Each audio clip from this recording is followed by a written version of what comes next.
I was the only one that saw it. Okay, good. Okay, I put them up. I'm like, wait a minute. I wonder if they see what I see. No, I cannot sing a song, Betsy. That is not my gift. Well, it is at the 7:05 hour. I appreciate you all coming out tonight. I just want to reiterate what our theme is for this evening, which is it is our time is now. Democracy and peace hinge on justice and engagement with politics. I am so excited to have with me five distinguished panelists tonight. I would like to do is like to share with you their bios, and then they will then share some of their platforms for this evening, and then we'll get into some Q&A, some questions that I have for them, and then some questions that you all can ask. But what I want you to do is, if you could follow in this order, that would be great. You have two features at your disposal. You can either put a comment in the chat, which means it's just information for us to know, or if you have a specific question, put it in the Q&A section. And what I will do is I will lift your question up to the panelists, and if they haven't already seen it, if it's a general question, I will make it a general question, and if specific, I will make it specific to the individuals. Because this event is hosted by Bridge Maryland Incorporated and Leaders of a Beautiful Struggle, it is our tradition to at least open with prayer. So I trust that you're okay with that. And so let me do that right now. God, we pray that your presence shall be with us as you give us guidance by your wisdom to do the work you've called us into doing in making our children, our communities, our our lives more precious in the eyes of all who see us. And so bless this time together that it shall be filled with your presence. It's in your most holy name we pray. Amen. Amen. All right. Well, what I want to do is I want to read some bios first, and then I'll let in the order in which I invite each person to bring forth their platform for tonight. The first person I want to introduce you all to is Jeanette Emmanuel. Yvette Yannette, I'm sorry, is the public policy advocate for the America's Civil Liberties Union of Maryland, where she leads on various criminal justice and voting rights issues. Yannette is also the young adult chair of the Prince George's Community NAACP, and she first began her policy advocacy career as a student organizer at the University of Maryland. Welcome, Yannette.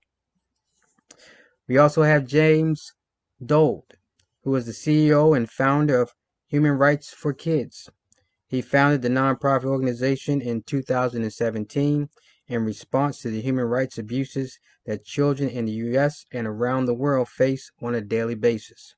It was James' belief that by bringing together diverse stakeholders from various ideological and political backgrounds, that we can create a national movement to holistically change society's failures to adequately care for our most marginalized and vulnerable children.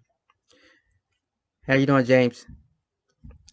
We also have Davon Love, who is the co-founder and director of public policy for Leaders of a Beautiful Struggle, our co-host for tonight. And he gives vision to mission, signature programs, and infrastructure of the Black institution.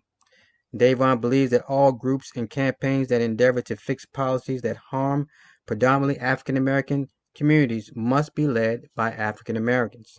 In Baltimore, that covers a bevy of issues, including affordable housing, economic development, education, and criminal justice reform.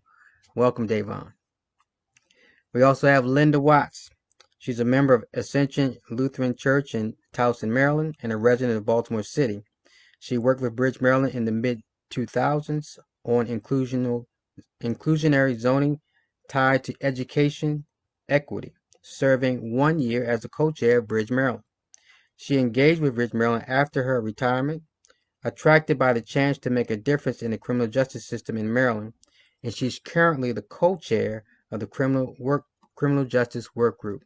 Welcome, Linda. And last but not least, your host for this evening, Reverend Marlon Tillman. I was the former co-chair of Bridge, Maryland, and now I am the criminal justice work group co-chair along with Linda. I pastor Ames United Methodist Church in Bel Air, and I am an alumni of Howard University. Yeah. Retired Marine Corps Staff Sergeant and a project manager with the U.S. Army Corps of Engineers. I, like my fellow panelists, wake up each morning asking myself, how can I be a change I want to see for my country, my state, and my community, and my family? Because at the end of the day, I want to rest in knowing I made a difference for my grandchildren and for the yet unborn generation. That's why we're here. And so I appreciate each and every one of you for being on online today. And I'd like for James to lead us off with his platform as relates to justice, particularly for our young people.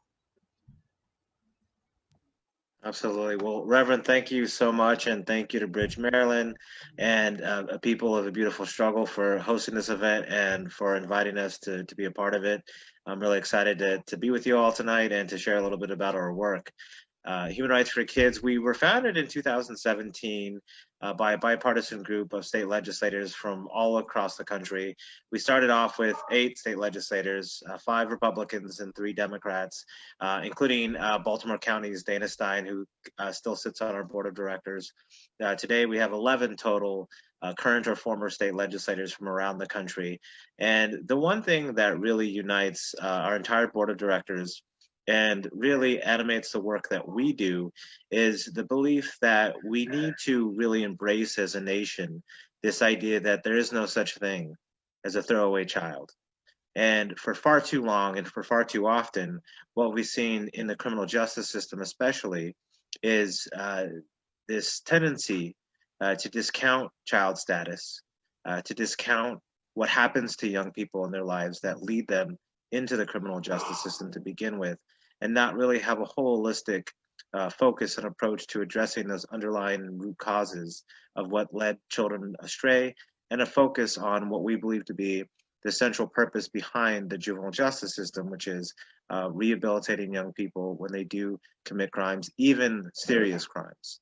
And so for us, a lot of our work is animated behind this idea that we can trace children's involvement in the justice system to what are known as adverse childhood experiences and early childhood traumas, which the overwhelming majority of children who come into conflict with the law have experienced. Studies have shown that roughly 90% of all children in the juvenile justice system have experienced at least 2 adverse childhood experiences, with nearly 48% of boys and nearly 60% of girls having experienced 4 or more on a scale of 10.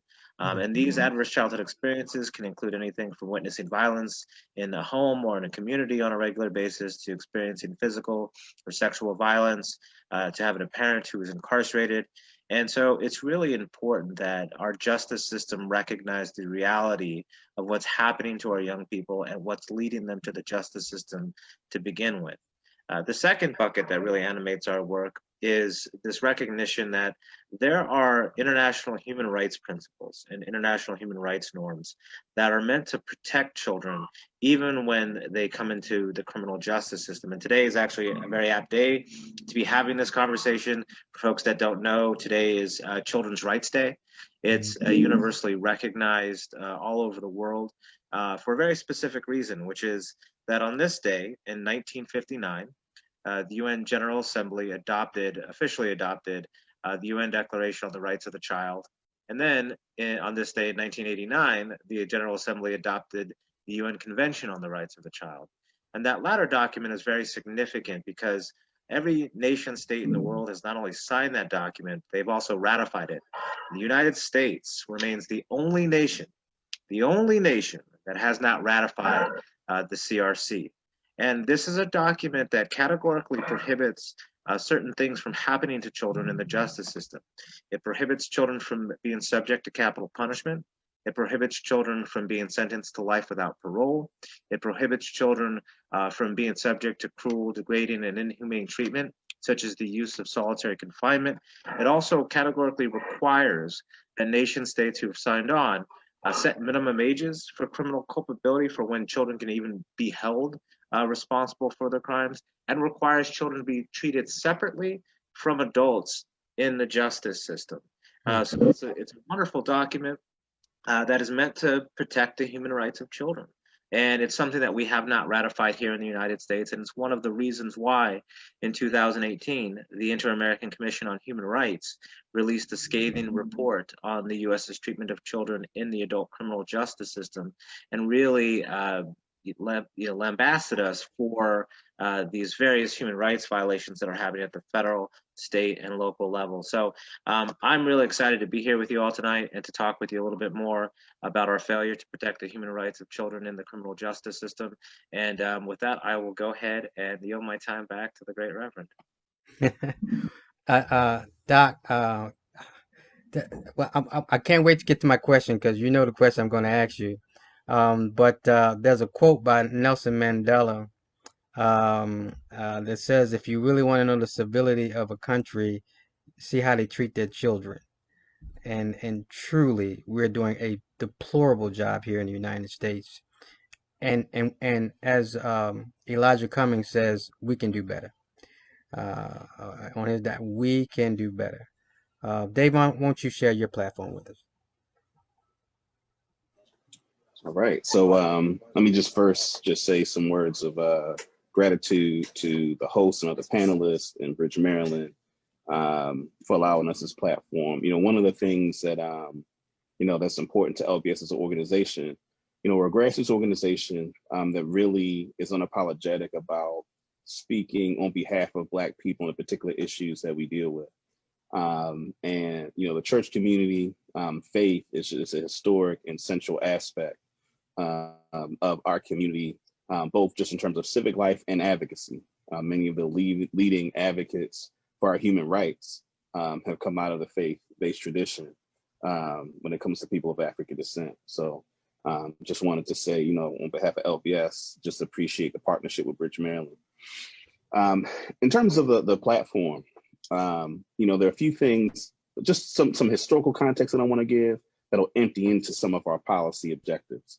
When we think about the history of Western civilization, and particularly when we think about the project of European domination of the world, and we think about the fact that there has been an ongoing assault on the humanity of people of African descent over at least the past 500 years. And that's important because it shapes every aspect of civil society. And so much of the violence that has been directed towards Black people, the societal structural violence directed towards Black people, are a part of a continuum of a system rooted in European domination and notions of Black inferiority and white supremacy. And so when you think about the role that law enforcement has played as an institution, not the individual people necessarily, but the institution of law enforcement and how it's functioned, it is traditionally functioned in this society to protect the wealthy and to protect their property, right? Law enforcement as an institution was not established for the kinds of things that exist in the current mythology about what police officers are, right? Currently, the contemporary collective mythology about policing is the kind of officer-friendly stereotype, right? And that's not to say that there aren't individual police officers that are good people, but it's to say the institution itself, particularly when you go back and you look, for instance, after the Civil War, and you look at the emergence of law and order discourse and the use of the idea of Black people committing crimes. Kelly Miller, he was one of the founding members of the American Negro Academy in 1897. And he wrote a book called Race Adjustments, which was a collection of essays. And in 1908, he's writing a collection of essays, essentially challenging a text that was circulated throughout the United States that was actually written by a Black person, making the argument that Black people are more prone to crime. Mm. And what he highlighted was that propaganda was a part of the backlash to Reconstruction, right? If we think about after the Civil War, and the emergence of Black elected officials, the emergence of Black institutions, Black banks, Black civic institutions, Black self-help institutions, that there was a backlash, right? Where the Ku Klux Klan and white nationalists wanted to and succeeded in reversing the gains that had been gotten as a result of the post-Civil War era. Law and order and crime were the kind of conceptual frame that was used to justify all different kinds of abuse against Black people, whether it's debt peonage, whether it's vagrancy laws, right? The kinds of policies that would criminalize just regular behavior, right, of Black people as justification for, subjecting Black people to the criminal justice system. If we fast forward to the middle to last part of the 20th century and the emergence of mass incarceration, one of the things that we have in Maryland, that's one of the biggest policy priorities, is the Law Enforcement Officers Bill of Rights, which was codified in 1974 in Maryland. Maryland happens to be the first state to establish a Mm. Law Enforcement Officers Bill of Rights. And in fact, just doing some archival research in 1975, the fraternal orders of police of the different states around the country actually convened on the Eastern Shore for a conference Mm. to essentially model Law Enforcement Officers Bill of Rights around the country. And so now Maryland is one of 16 states that have a Law Enforcement Officer Bill of Rights. Now I'm gonna get to the particulars of what that statute does, but just want to provide a little bit more context. I think is particularly important. That early 1970s period is important because that's around the time, the back end of many of the liberation movements of the 1950s, 60s, and 70s. And so when you think about, for instance, the backlash against the Black Panther Party for Self-Defense, they were founded October 1966. And one of the major issues that they worked on in Oakland, California was patrolling the police, using their Second Amendment right and their knowledge of the law around carrying firearms and patrolling law enforcement. And so in many respects, they were operationalized their right to oversee, to have oversight over law enforcement as a response to brutality that Black people were receiving from law enforcement.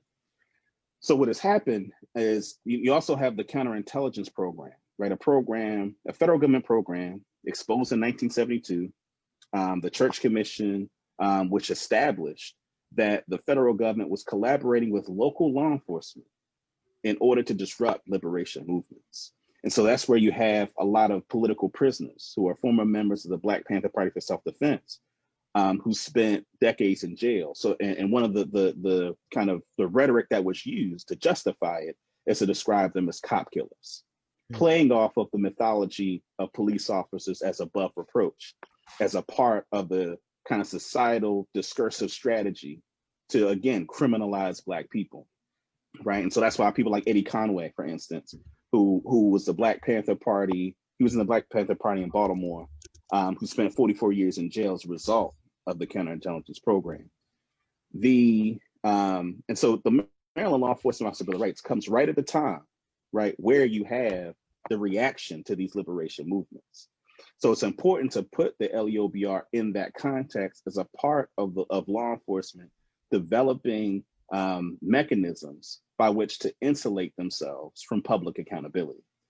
The Law Enforcement Officer Bill of Rights is a statute that essentially reads like a labor agreement, right? Where it outlines discipline for law enforcement officers, and it helps structure the nature of, the way in which they collectively bargain. And so there are two things I'll focus on that are really important as to why the LEOBR is so problematic. The first is that only sworn law enforcement can participate in the investigation of an allegation of misconduct.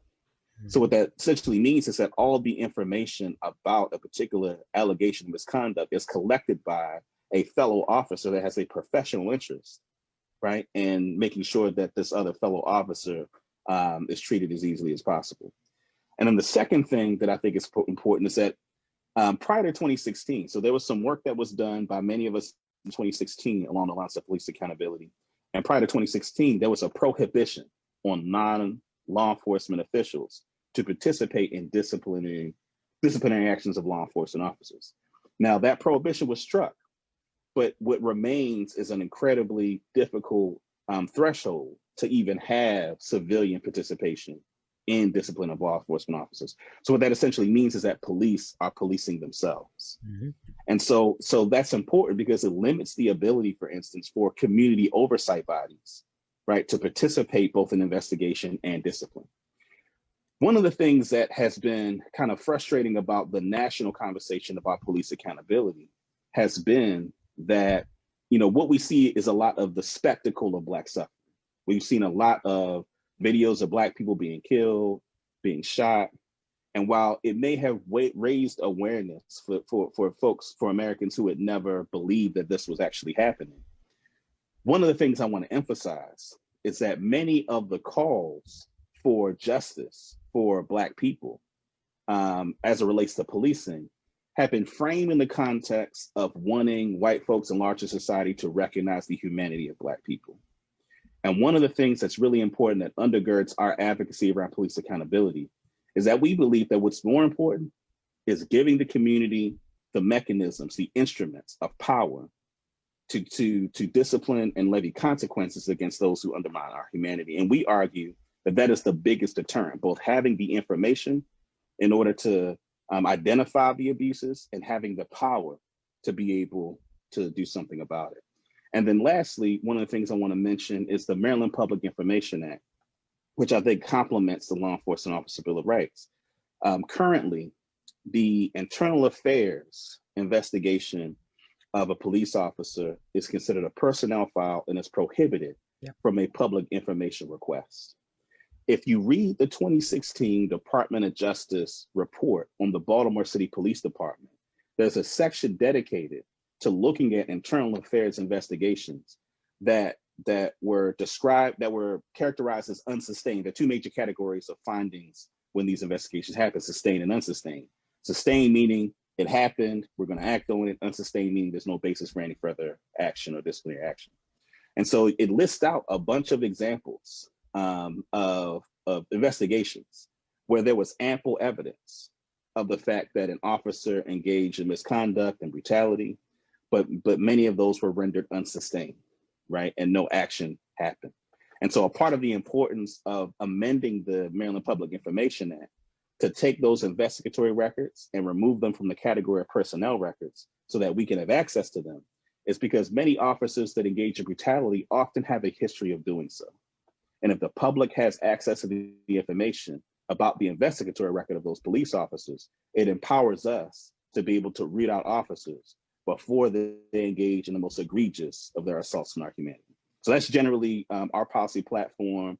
And we're partnering with the ACLU and many other organizations to focus on a package of legislation this coming legislative session. And those two are chief among the demands that we're pushing forward.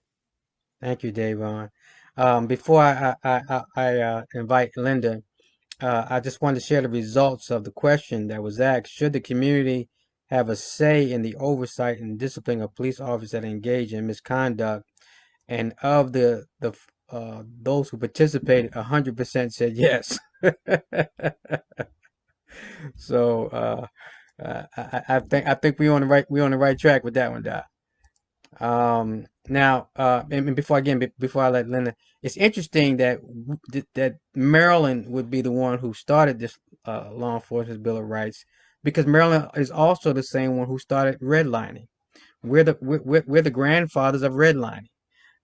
So it's interesting what Maryland does, and when you know the history, it's no coincidence when James give his report of why we're in the situation that we're in. But I'm not going to take his thunder. I'm going to let James give that report about Maryland.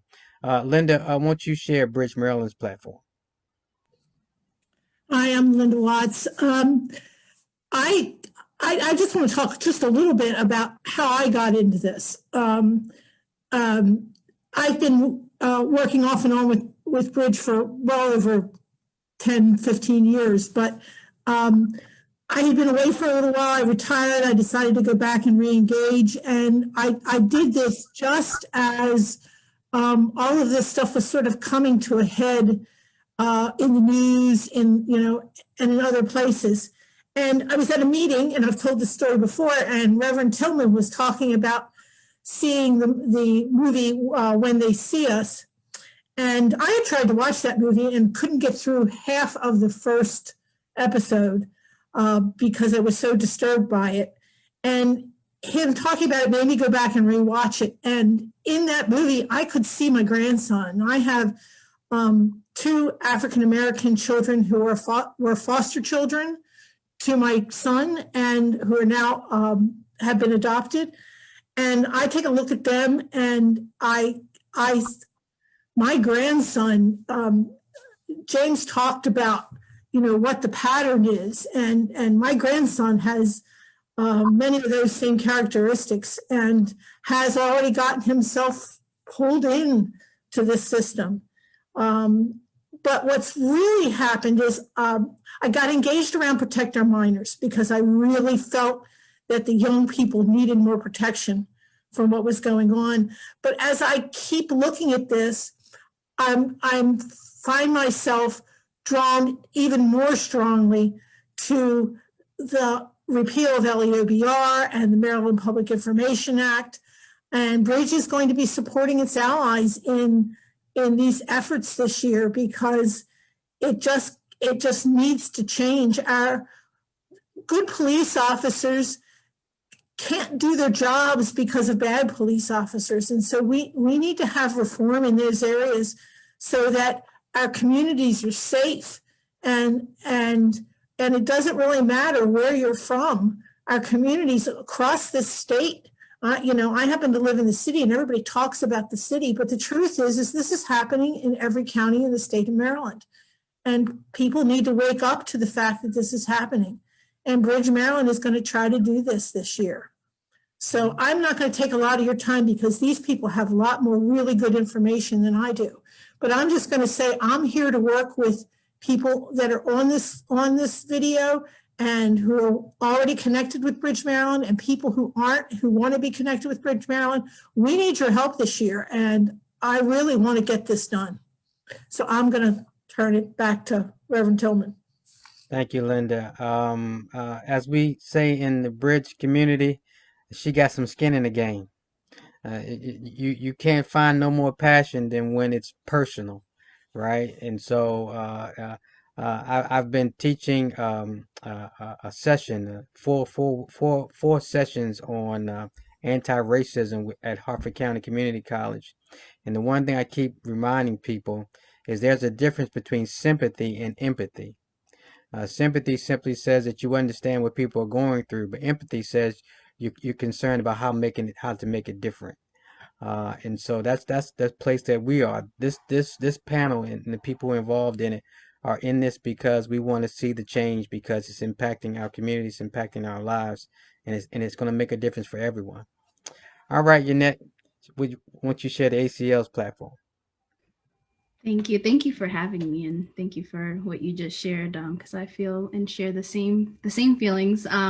So at the ACLU, we work to protect every Marylander's civil rights and civil liberties, centering race equity in our work to hold ourselves accountable to communities of color. But on a personal note, this work is very important and personal to me, both as a Black woman and as someone who's grown up and seen these issues in my own community, and as someone who hopes to have Black children of her own one day. And so for a lot of reasons, this work is very important. And Davon really touched on a couple of the big lifts that we're working on this session. And I'm gonna touch on a little bit on the youth interrogation bill that we're going to be working on this session and just why that's really extremely critical.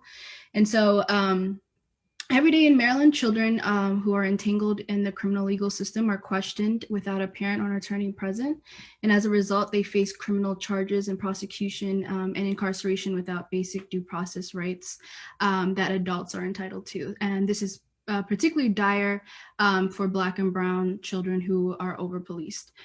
So the right to counsel, which I'm sure James will go into in his next portion, was first established in 1960. Was established in 1967 in the landmark case, which is the Galt case, which the Supreme Court held that children have the right to remain silent and no child can be convicted unless compelling evidence is presented in court under the Due Process Clause of the 14th Amendment. Yet in Maryland, law enforcement is not required to call a parent or an attorney when a child is interrogated. So want to share some really important data with you all that is focused here in Maryland is that 90% of children arrested in Baltimore are Black.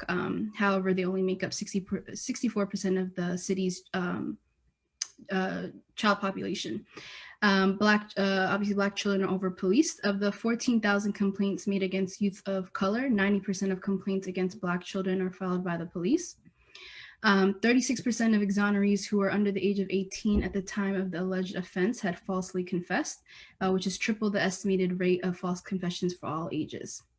And this has a dire and most impact on our vulnerable population. So over 30,000 children under 10 have been arrested in the U.S. from 2014 to 2018. In Maryland, children as young as 7 years old can be entangled in the criminal legal system. There was a law that just passed in 2019 that increased the age of getting detained to 12, but there's still reports of there being workaround around that today. And in 2013, there was a study done of Maryland counties, and 1/3 of the counties visited in the study, 40 to 58% of children routinely waived their right to counsel. And a lot of that is because children just don't understand what rights they do have. And so we'll probably get into that a little bit more, but it's a big lift that we have this session, and it's extremely important and relates to the larger conversation about how we need to fix our policing laws. And we can't forget about our children at the same time. Thank you. Thank you. While you were giving that testimony, that platform, I put out the poll question. Did you know that minors in the state of Maryland can be interrogated without parent guardian participation or consent? And because most of the folks here are from Bridge, Maryland, they said yes, but there was one who said no. And so already we're informing a population of at least 7% of those who participated that it is that's the state of Maryland does not have to inform parent or guardian or give consent whenever they interrogate. I recently made testified at before the Harford County delegation, and actually 2 days ago, and I shared with them that the Maryland, the Maryland, no, the what is it? Why I can't think of the name of the group. The American Bar Association literally put out an article in 2018 that they know that children are having difficult times trying to understand what Miranda means. So why are we debating this, that it needs to be age appropriate? It makes absolutely no sense when the American Bar Association even struggles with this issue. And I'll share some other stats in a few minutes. But before we do that, I do have a few questions in the Q&A I want to lift up. It appears that um, one of the questions is this, and this is directed to James. It says, "I'm appalled that the United States has not ratified the document you discussed, the CRC. What do you attribute to that, James?" Yeah, it's a really great question, and I think there are sort of two prevailing theories for why we haven't ratified the CRC yet. One is the pushback that we've seen internally within the U.S. from some folks who believe that it strips parents of too much of their rights to govern their children, which I don't think is is the driving force behind why we haven't ratified it. But there are certainly groups out there who have sort of tried to push back against our ratification because they believe that they'll lose some of their parental rights to control what their children are doing. But I think sort of, especially when we're talking about kids in the justice system and the protections that are in place for them, I think it really goes back to, what was happening in the U.S. In the 1980s and in the early 1990s, right? This is when we're seeing the proliferation of the racist and, of course, debunked super predator theory, where two academics were saying that states really needed to respond to the oncoming onslaught of these juvenile super predators who were described as being godless, jobless, and fatherless, and that if states did not respond, that there was just going to be bloodshed on the streets. Of course, this coming juvenile crime wave never materialized, but the damage was done because what states had done in that time period was relax their juvenile transfer laws, right? So we saw more and more kids entering the adult criminal justice system. And at the same time this is happening, remember, the 1994 crime bill had been enacted. And what the 94 crime bill did was it encouraged states to increase mandatory minimum sentences through the use of funding, right? So if you increase a mandatory minimum so that anybody convicted of any sort of violent offense has to serve at least 85% of that time, this is sort of truth in sentencing, then you become eligible for funding, right? So I always try to tell people that the people who were hurt most by this tragic confluence of events were children, right? Between 1993 and 1996, the number of children housed in adult jails doubled right, in a 3-year time span. So, these policies had real and lasting impact. And not only that, but it contributed to the dialogue that there are some throwaway kids in this country, right? So when you start having the conversation, oh, well, here's this beautiful document, the CRC, and it has all these protections for kids. We shouldn't be trying them as adults. We need to protect them, make sure that they can't be sentenced to death and life without parole. Nobody wanted to hear that. Matter of fact, between 1990 and 2005, right, which was the year the Supreme Court finally banned the death penalty for children, the United States was only one of a handful of nations that continued to sentence children to death and actually executed children, right? So it's really important to understand sort of what was happening at that time as the rest of the world was kind of stepping back and saying, yeah, we need to protect children. They shouldn't be executed. Meanwhile, we were ramping up and actually executing children. So that's kind of a little bit of the backstory for, some of the reasons why we haven't ratified the CRC. And, it's a really, fortunately, shameful part of our history and an ongoing legacy of Jim Crow, slavery, and racism that's still alive today in the justice system. Hmm. Hmm. Well, you brought up a good point, and I want to touch on this history piece a bit more too. Davon, why is the history of policing relevant? Well, I think you already answered that question. Relevant to the current conversation about police accountability. You did answer that question, but there's another question here that I wanted to ask, and that is, what do you think is the biggest impediment to passing progressive criminal justice reform policy? Yep, and I'll actually tie those two together. As I mentioned in the beginning, the mythology around, officer friendly, right? This idea that police officer, the role of the institution has been to protect and serve. Mm-hmm. That mythology is baked very deep into how Americans have come to understand their relationship to law enforcement. And when I'm saying Americans, I'm talking primarily white folks, right? And those with certain kinds of, privilege that have been historically protected, in large part by the, apparatus of the criminal justice system. And so the reason that the history is important is because it helps make sense of a very particular phenomenon. And this goes to the question of what's the biggest impediment to passing important legislative reforms. One of the things that you'll hear a lot in the, when people talk about the presidential election, for instance, you hear a lot of talk about, both parties trying to get to the suburbs, right? That's the constituency that they're trying to capitulate to. And, Maryland is an interesting place. Maryland is a Democratic Party stronghold, even in spite of having a 2-term Republican governor. In most other contexts, he'd be considered a moderate Democrat, right? So in many respects, Democrats run the show in the state of Maryland. And with, the state being 29% Black, about 14 or so percent Latinx, that people of color actually make up a sizable piece of the Democratic Party, maybe even, I don't have the numbers in front, but maybe even the majority of the Democratic Party in Maryland. Hmm. But the places that leadership of the Democratic Party capitulate to are those purple districts, those places that are parts of Howard County, parts of Harford County, parts of Baltimore County, parts of Anne Arundel County, parts of like Frederick County, Cecil County, places where folks may be progressive on LGBTQ issues, or may be progressive on issues of progressive education funding.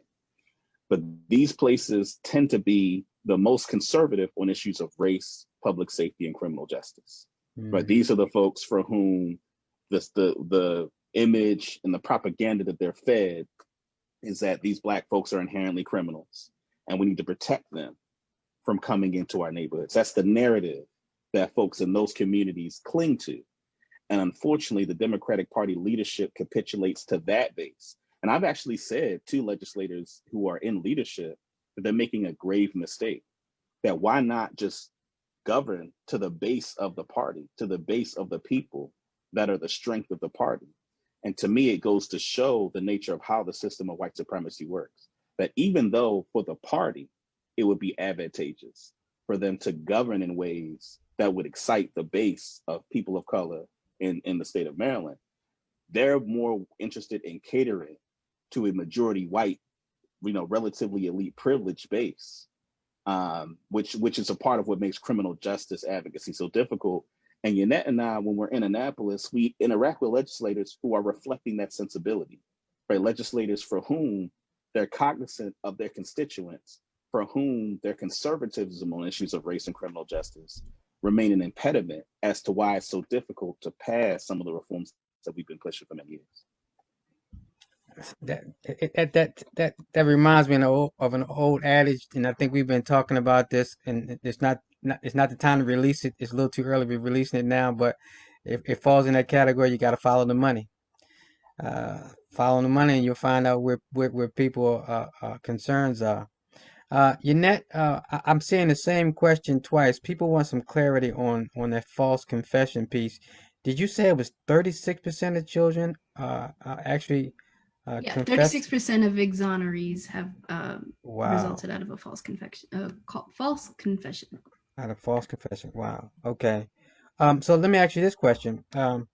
Is the age a factor when determining custody for Miranda purposes? That is an important question, and absolutely. The standard Miranda warnings require at least a 10th grade reading level for comprehension. So for interrogations, a reasonable juvenile standard is necessary.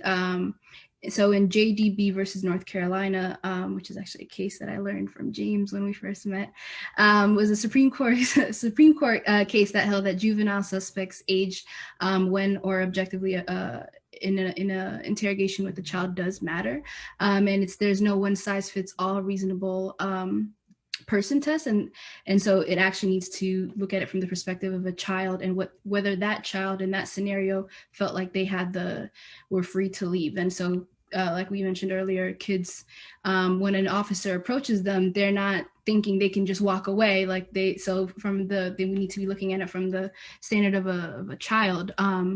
And so it absolutely does play a big role, and which is part of why we have this legislation that we're looking to pass this session, is to require that any child who is being interrogated, before an officer can interrogate a child, that they call the parent and have a lawyer present that can explain to the child what their rights are before moving forward with investigation, because oftentimes kids will say anything just to be able to go home, not understanding that they just gave a false statement that can later be held against them.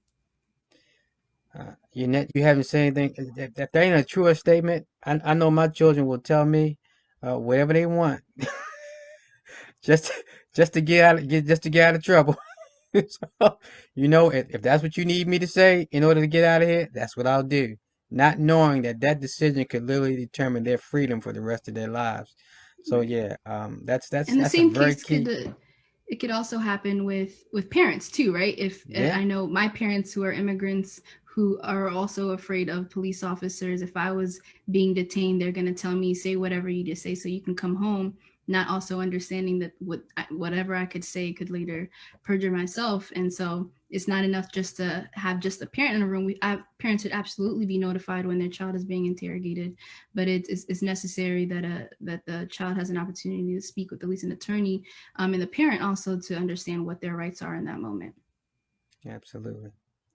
Linda, let me turn to you for a second. Of course, we know that Bridge, Maryland is pursuing the Protect Our Minors Act, which is also known as the Child Interrogation and Protection Act this year. What do you think will be different this time around as it relates to how we will campaign to do this work? Well, I think the biggest, one of the biggest differences, we're going to have a new sponsor in the House, and that sponsor will be on the committee that hears the bill, and hopefully will fight a little harder for this bill than it was fought for last year. But the whole Maryland General Assembly is going to be a little different this year in that we're not going to be able to be there. Yeah. And neither will Davon or Yannette. They are closing the building to outsiders, and we're going to all have to be there virtually. And I'm not sure that virtual testimony sort of carries the weight of testimony when somebody's in front of you. We certainly aren't going to be able to bring our orange shirts down there. So what we're going to need is, though, for our people to be paying close attention when we put out information and be in constant contacts with their representatives and in Annapolis. Develop relationships early so that you can talk to them, when you need to, and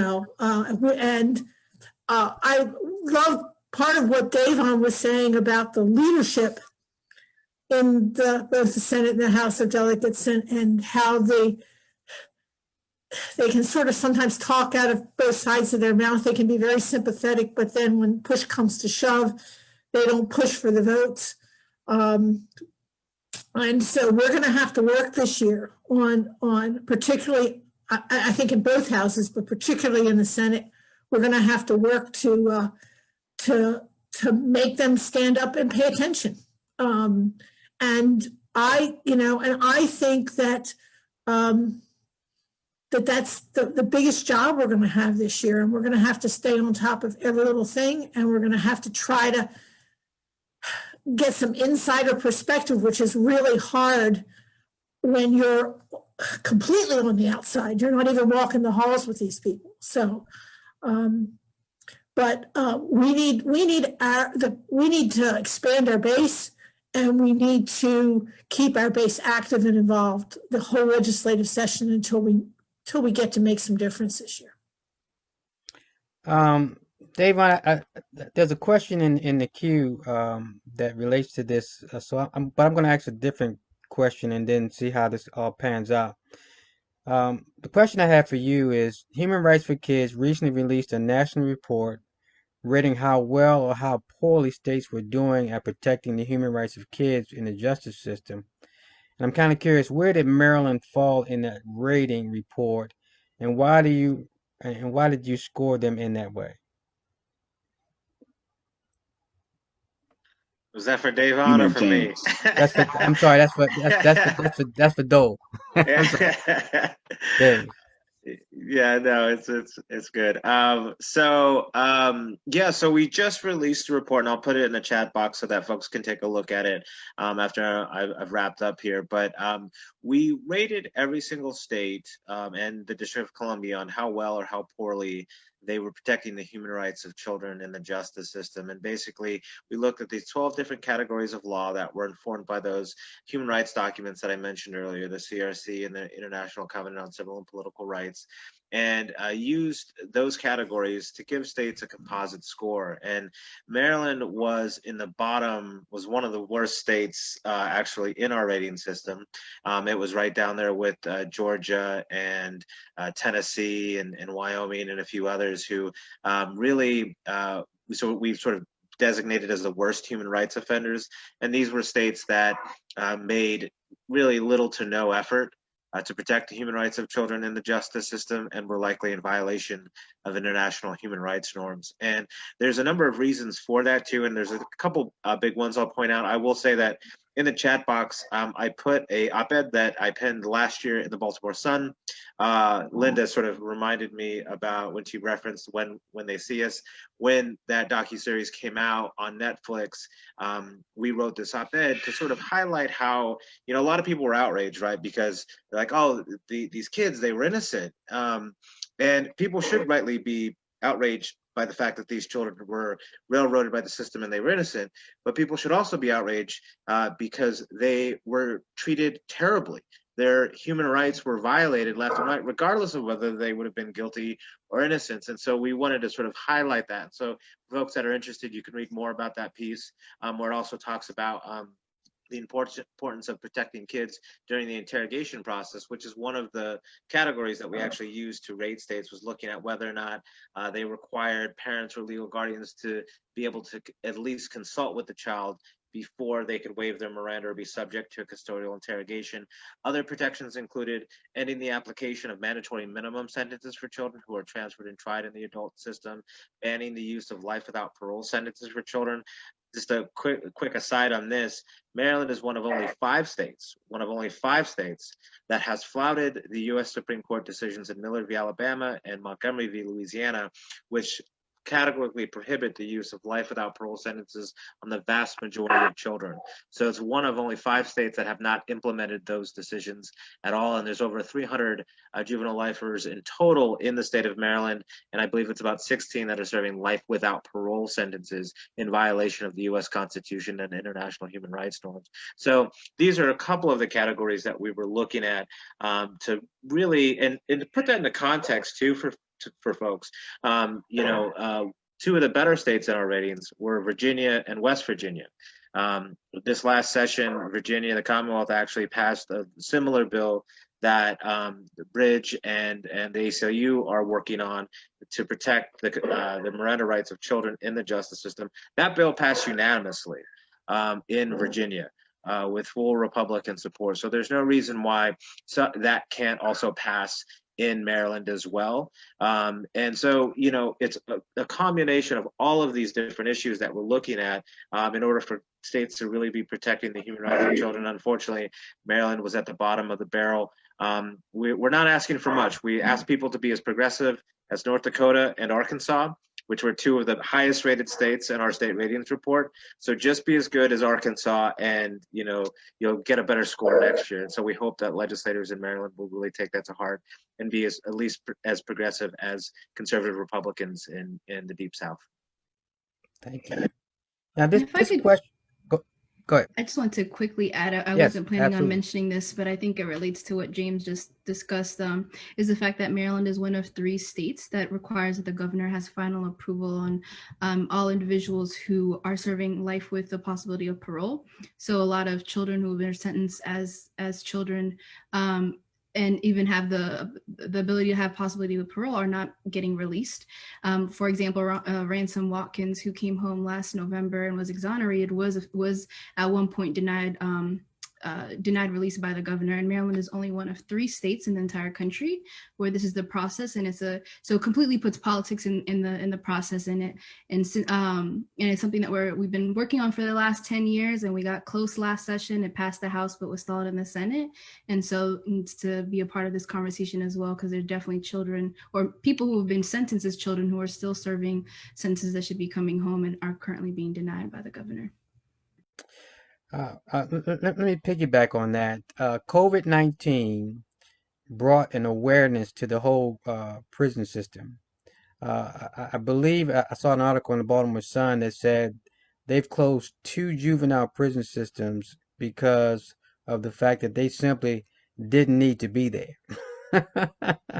They literally sent these kids home that were in prison because of the fact that they were afraid their population might continue to grow under COVID, which would suggest to us that there's a number of people who are just simply being incarcerated, being held, particularly with the bond issue, that don't need to be there. And so it goes back to what Davon was saying about the system is set up to protect property and what was property and those with wealth. And those with wealth. I was going to say something else. So I'm glad I didn't say that. Those with wealth. Another thing I'll just add to that is that 1/3 of the children who are in out-of-home placements are due to technical violations. So not even that they've committed new crimes, but technical violations. So it's absolutely ridiculous. Ridiculous. So there is a question in the Q&A section that I'm going to ask all of you. The question was, do you think that in the period of COVID that a letter campaign to our legislators, flooding them with letters about what we want, would help in this instance? I think actually a letter is more, well, maybe an email, maybe not letter, because I don't know how frequently they're going to be checking their mailboxes, but we have heard from staffers that emails are more are better than phone calls because no one's really in the office at the moment. But absolutely reaching out to your legislators and letting them know where you stand on this issue, and at the end of the day, they are elected to work for you. And so you ultimately get to decide whether they're doing a good job or not, and you get to fire them every 4 years. So the power is all in the people. Yeah, so true. I would just quickly say, Yes. elected officials respond to their constituents, and so it's really important. It's huge. It's one of those things that can feel small when you're doing it. But, when you're in Annapolis and you talk to staffers who are receiving those emails from people who live in these folks' districts, it makes a big difference. Good. Good. Um, Linda, what changed? And I think you've already addressed this about how it's going to be different down in Annapolis this year, because of the way that we can't go down in person like we've done in the past. What tactical changes do you think we might want to approach as far as reaching out to our legislators? I will bring that up in a minute about what we're going to do collectively. But what are some tactical changes you Yeah, think I mean, one of the things is just have people done it before? Do they know how to do it? Do they know what to say? Do they know who their legislators are? Um, I had asked Betsy for a dump of the database with people's addresses, and she told me that she didn't know that for many people we don't have their addresses, so we can't assist them in figuring this out, other than to point them to the state website. But yes, this one-to-one contact using email particularly and is going to be really important, and it should truthfully start tomorrow. I mean, we should be telling people before they go into the session that this is what we're looking for, and this is what we're expecting. And then as bills come up, we follow up with, I talked to you, I emailed you back and so, and I'm checking back in, and I want to make sure that you're going to vote for this. So to me, that's really our only huge strategy. That and once you get into session, it's going to be really hard to get legislators to join you in town halls. So, doing some town halls with legislators prior to this. I keep thinking of one of the, I think it was the House Work Group this year, and I watched every last hour of that and the testimony. And I remember hearing a delegate talk about school resource officers as if they were the most wonderful thing in the world, and that she doesn't have any problems where she lives. And it was like, that's not what the data shows. And maybe there is one really good person, but the data shows that kids are more likely to be arrested for minor things with school resource officers in place. So it's really important that we start early and that we stay on top of these things, so that before you're done. I know that my state senator, who actually stood on my porch the first time he ran for office and talked to me for a half hour, when I email him, he now knows who I am, and that's what we kind of want to get to, that people say, oh, this is this person, and this is important to them, and this is this next person. And if we have enough of a groundswell, we can get this done, because there are a few committed delegates, but to get a majority of the delegates, particularly to get a majority who might have to override a veto, in the split government that we have, is really important to getting this stuff done. So before I ask Davon a question, Brian Gamble asked the question. He says, "What's the best way to know the names of bills and sponsors you're on?" And I just want to let Brian know that bill numbers have not come out yet. They probably won't come out till maybe late December, early January. because they haven't really gotten back into session yet. So once we know, we will definitely contact you because we have your email. Um, so Davon, a question was asked to you, and that is, what do you think will be the impact of privatization of prisons? Yep, and that's a good question. That's one of those things that I think has come up a lot nationally around just when people talk about the prison industrial complex, they talk about the profit motive and how privatization of prisons have increased that. I think beyond just the actual privatization of prisons, there's also when you think about, for instance, prison labor, which I think is an important issue for folks to be familiar with. So like the Maryland Correctional Enterprises, for example, is an entity, it's an arm of state government where folks who are behind the walls are doing labor for what we would constitute, say slave labor, 30, 40 cents an hour or so, right? And they claim that it gives the, folks inside skills. But for instance, all the universities are required to procure their furniture from the Maryland Correctional Enterprises. So there's actually a profit incentive in having folks who are incarcerated to feed that private enterprise that lives within city government is based in prison labor, which is kind of the quintessential machination of the prison industrial complex and privatization. One thing though I want to make sure that people are clear about, because the national conversations, you hear people go really hard about privatization of prisons. And I just want people to be clear that most of those who are incarcerated in state and local facilities, right? So while private prisons, is generally something that is an issue, it would not resolve the fact that, again, the majority of those incarcerated are in state and local public facilities.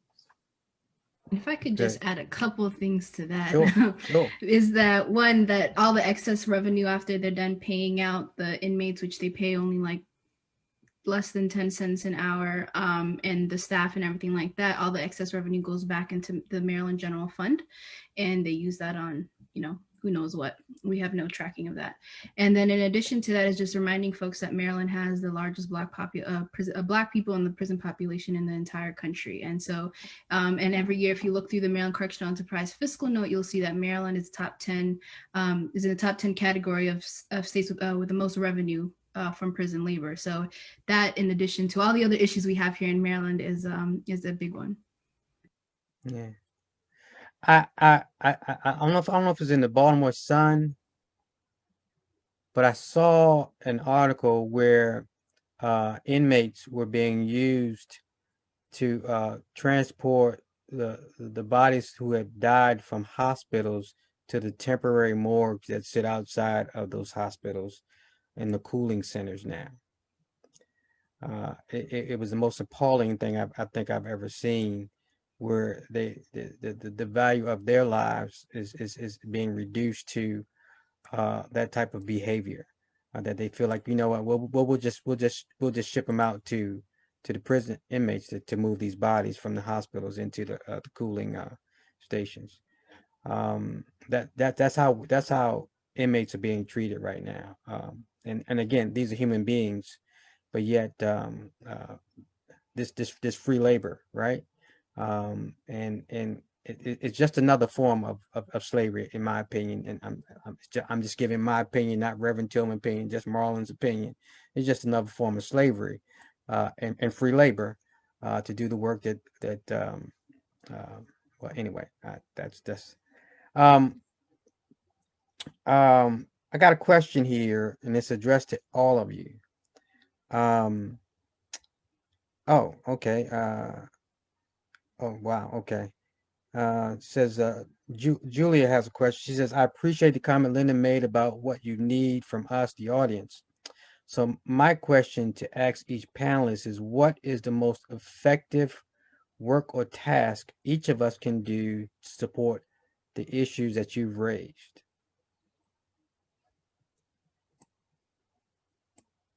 And that's addressed to all of you.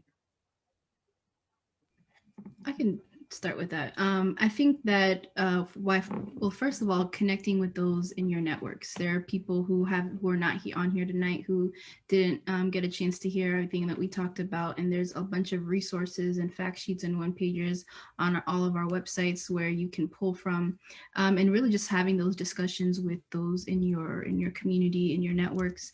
Even in the age, in the time that we're in, it's a phone call, a Zoom call, a small group meeting, and those go a long way. And and I think it's received better when it's from people that they trust and love than it is a stranger on a webinar anyways. So you take what you learned here and you share that with your community, and then take that next step into action, and that's contacting your legislators, and just really taking it from there. I think that's really the most work, and it's something that we all can do, and it doesn't require as much, and it spreads the work around.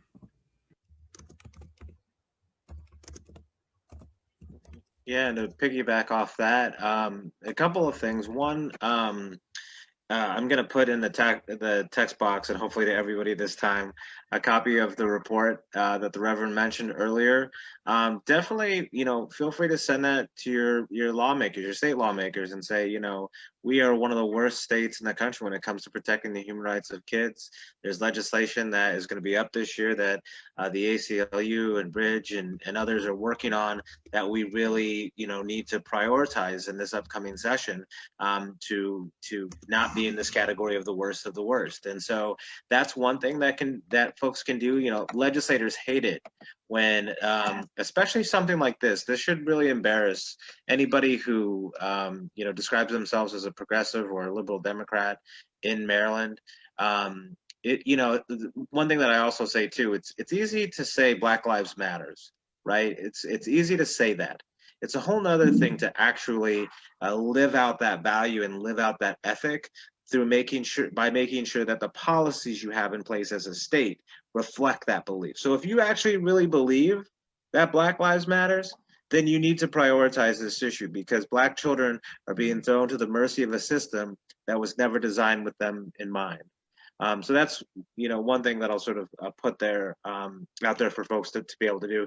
Another thing is, there is a federal version of the bill that the ACLU and Bridge and People for a Beautiful Struggle are working on at the federal level. Congressman Tony Cardenas and Congressman Kennedy actually introduced it last month on October 27th, and I'll put a link in it to the chat box, because even though there's federal legislation, we still have even though there's state legislation, the federal government, right, can still investigate crimes. The feds can still come in and interrogate children because they're not subject to the same laws. So while we need laws in place at the state level, we also need the federal government to also act, because if we don't, kids could easily be interrogated by federal law enforcement officers. So one thing that you can do today is reach out to your members of Congress and say, there's this bill, HR 8685, and I'm going to put a link in the chat box. You need to become a co-sponsor of this bill and support this bill going through the process. And obviously, we're the tail end of this Congress.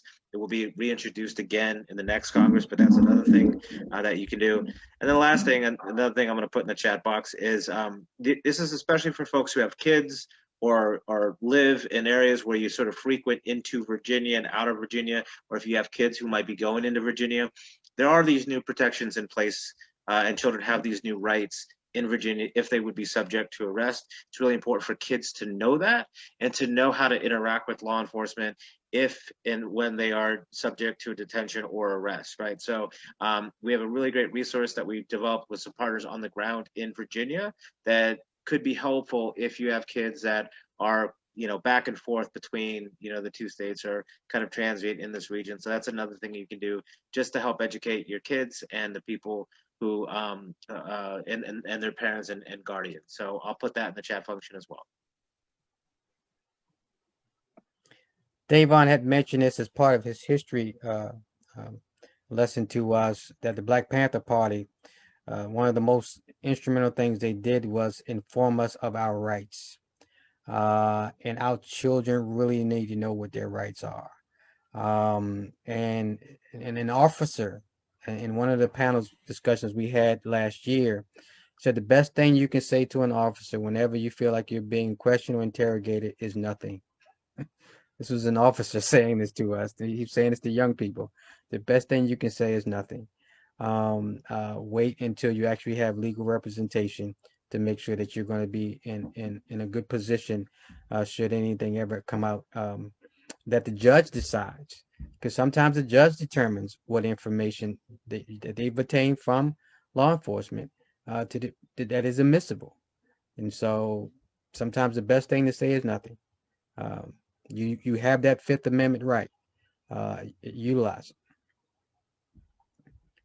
it. Let's see here.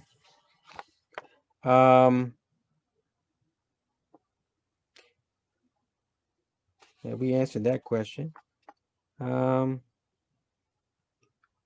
so what is the minimum age for arrest in Maryland right now for kids? So it's kind of tricky. In 2019, there was a bill passed that I mentioned earlier that established that the minimum arrest age was going to be from minimum detainment age is from 7 to 12 now, but we're still hearing that from the Office of the Public Defender that there's still children who are being arrested, and so there's been some workaround around that. So gonna have to look into maybe whether it's strengthening it or a reporting requirement or something like that to really hold folks accountable. So there is no there. So that's for detainment, but not necessarily for arrest. And so it kind of gets tricky there. Okay. And this question is for all of you. Um, there are reports that says that the mental capacity of a child, actually of individuals, particularly male, uh, goes into an age beyond 18. I believe the age is somewhere in the 20s, where they're not totally comprehend. Does anyone know that stat? Where If someone's you ask my wife, Reverend, she'd tell you my brain still isn't developed. But does anyone know the number? I believe it's in the early 20s before someone truly understands some of the things they're being posed when it comes to Miranda and things of that nature. I know it was part of the testimonies that we heard when we were down in Annapolis this year, or actually it was this year, uh, this last legislative session. Well, I did mention earlier that in order for someone to fully comprehend their Miranda rights, they at least need to have a 10th grade reading level. Mhm. But again, to your point, your brain is not fully developed until you're at least 25. And Um, Let me share something with you all for your comments. It was part of my presentation to the delegation, and it related to a paper that was some legislation. Actually, it was an act that was recently presented by the lieutenant governor as relates to a pilot program where they're going to do a divergent program.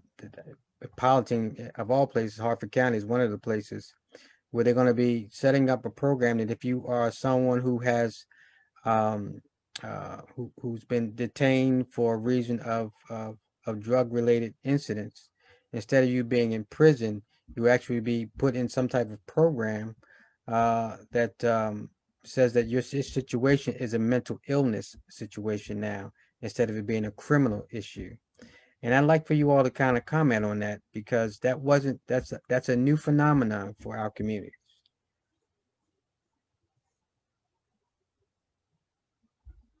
Why do you think all of a sudden it's now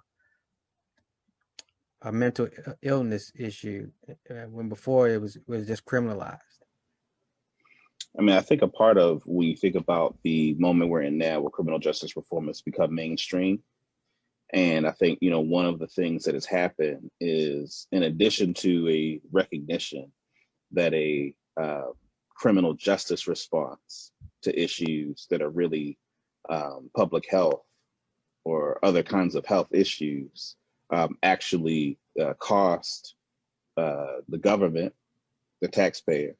So I think that's one of the reasons why I think a lot of conservatives have started to jump on the criminal justice reform train. But additionally, I just think we're at a point now when you think about the launch of the war on drugs, which depending on where you date it, you could date it in the Nixon administration, but it really accelerates in the Reagan administration. We've had almost 45 to 50 years of these kinds of policies that have demonstrably been ineffective. And so I think I think we see that across the board, whether it's in the world of public health, where you're seeing like social determinants of health become a major wave of research and practice in the field of public health. And just in whether it's in social work, like in every kind of major public facing institution, I think we're seeing more of the approaches that take into consideration the things that you mentioned, because I think we just have so much evidence of how atrocious the kind of traditional approaches have been. Mm-hmm. Yeah. Now, in this same release by the governor's office from Crime Prevention, Youth and Victims Services, they mentioned something that is kind of new to me. Have any of you heard of the Justice Reinvestment Act, which by its terms it sounds like something that was being toted around as far as defunding the police, but I don't think that's the same thing, or maybe it is the same thing. Have you heard of this language of the Justice Reinvestment Act here in the state of Maryland? Yeah, I can start. I think so. I believe it was 15 or 16 in that. It was one of those 2 years I where think it was 16. 2016 there was an effort by the state legislature. So as I mentioned before, conservatives began to recognize how costly the criminal justice system is. And even though Maryland is a Democratic Party stronghold, we've had very conservative presiding officers over the past several years, and so there was a recognition, or an attempt rather, just given the kind of inordinate size of Maryland's correctional population, just given how much of the correctional system was Black. And then you think about all the data that exists about just the extent of the disparities, whether it's 90% of those that are incarcerated on marijuana-related offenses are Black. Black folks are multiply, more times likely to be arrested. Just the data is just comprehensive. I think at the time in 2016, I remember reading in one of the preliminary reports that 84% of those incarcerated with mandatory minimum sentences are Black people. So the list is just ubiquitous, just the level of inequities within the criminal justice system. So there was a bipartisan attempt in the Maryland General Assembly to come up with a bill that would decrease the prison population. And the idea is that it would be more cost effective for the state of Maryland. I think the results have been mixed. I actually haven't been as up on the kind of JRA. I haven't been as consistent in keeping up with the progress, but from the last time that I've checked in, the results have actually been very mixed and haven't been nearly as positive as those who pushed it initially would like it to have been. Yeah, Okay. I think it was definitely a resource in getting us the data that we needed, but it also revealed there's just a lot more work to do. So in addition to some of the data that Davon just shared, I think another really alarming data to at least to me was that 60% of those who go back to prison is due to a technical violation. So I gave you the data earlier for the youth population, but for the adult population, 60% go back for a technical violation, which is most of the time for failing a drug test or not being able to get a job. So not for a new crime or anything like that, but simply because they didn't have the resources that they need, or they're constantly being drug tested. And just in speaking with a lot of folks too, it'll be for something as simple as marijuana. And then the folks who can't, so the folks who know they're going to be drug tested and would, a lot of people self-medicate. So there's going to that conversation about the war on drugs.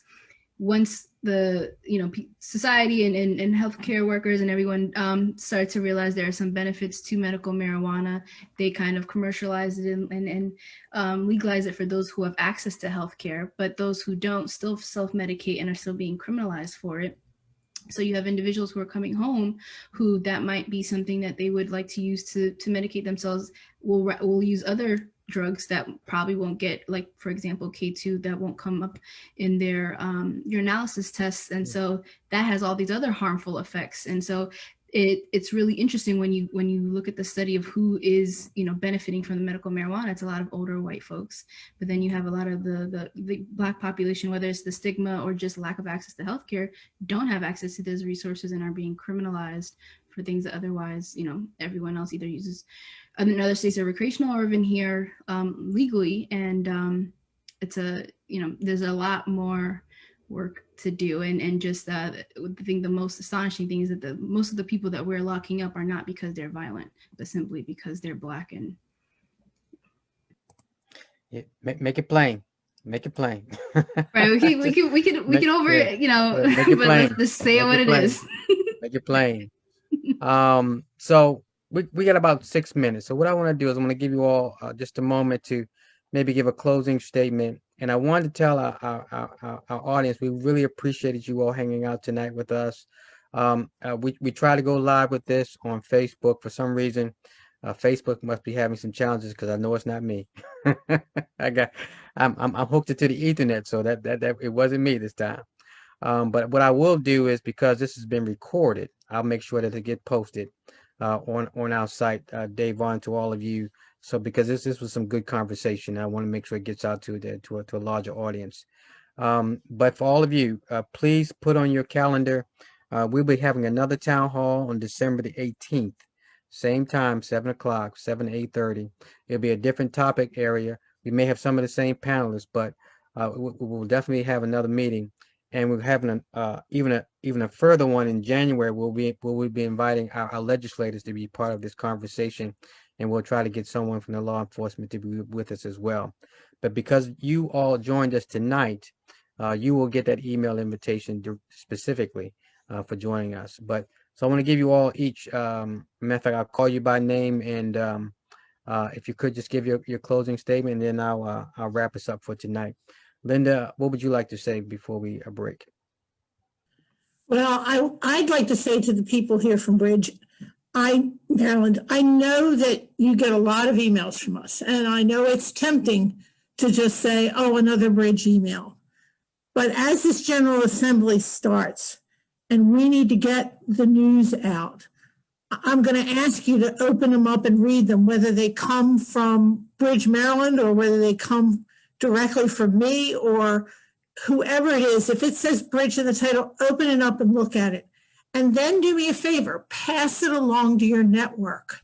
You know, we don't have all those people, but I know in my congregation, and I saw some names here, and we've got 3 or 4 people here from my congregation, but there are other people who I've been working with, and I've been trying to, I'm going to say, bring them along into this fight. And you know, I'm going to be tapping those people this year, and hopefully, you know, we'll get some more people out there and living in different communities. And, you know, we tend to be focused in certain geographic areas, but you got family on the Eastern Shore, or you got family in the DC suburbs, get this out to them. You know, we're all being affected by this. And so this really needs to change. And I'd like to say this year is going to make some steps forward. Thank you. Yannette? So I'll just close off by saying something that I believe in is that, you know, it's one thing when you don't know, but then once you do know, you are challenged to act. And so you've learned a lot here tonight. So I challenge you all to just, you know, evaluate what role you can play, because we all have a role in this work, and we can all play to our strengths, and collectively, if we're all working, we can get things done. And so just encouraging you all, and the Reverend has our contact information for anyone that wants any more information or any other ways that they like to get involved other than the ways that we've mentioned here tonight. And I just also dropped a link to a people's hearing that we had a couple weeks ago, where you can hear more about our policing reforms that we're working on for this session, and more importantly, you hear it from the perspective of the community and those who have been directly impacted. And so I will warn you, it'll be a little hard to listen to, but it's definitely worth it. And there'll be more information there on how you can get involved as well. It was a powerful event, y'all. So just be prepared. She's spot on about that. Cause you get to hear the testimonies. Cause when we're down in Annapolis, you only get 30 seconds. It seems like, but you only get 3 minutes. But they were able to unleash it. That was great. James. Yeah, well, first, just thank you all again for joining tonight's conversation.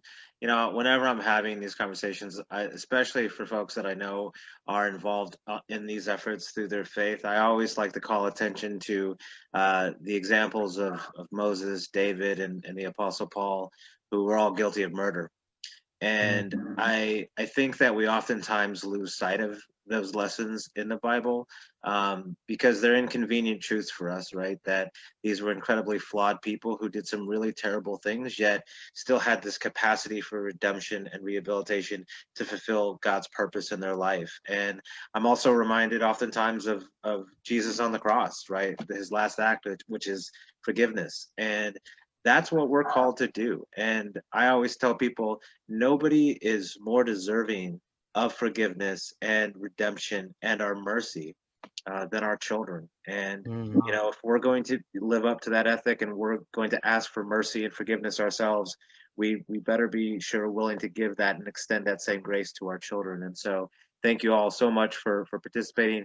Get active, get involved. And I'm going to close just with a quote from the great late Congressman John Lewis. Get out there and make some good trouble. Yeah, I like that. I like that. All right, Prophet Davon. Let me just say again, I appreciate the opportunity to, be in community with Bridge, Maryland. Just the short amount of time that I think that we have partnered, I think it's been powerful to just increase just the level of community we've been able to build. And I think that's going to be something that's going to have a long-term impact just on the work. And so I just want to first just again express just additional gratitude for that. And then what I'll close on is I think it's really important that we're clear that in a society that is structured on a system of racism and white supremacy, that it's important that, for folks of African descent and those that see themselves as allies to our struggle against the system of white supremacy and for our collective humanity, it's important that we're clear that the central purpose in the work that we're doing is for Black folks to have the instruments of power to protect our interests and the ability to be able to govern the institutions that govern our lives. And that when we look at police accountability and criminal justice through that lens, not giving over the state the control over our lives, but building mechanisms by which the community can effectively address our own issues and concerns, that is the place that's closer to liberation. That's really the North Star of the work. Thank you, Davon. Good word. Good word.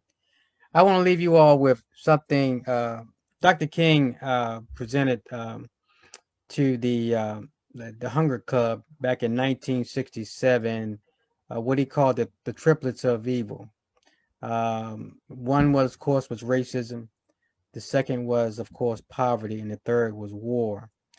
And he said something when it related to the poor that I'm going to just adjust a little bit for our specific subject matter here. And what he said was this, and again, I'm adjusting the word poor to children.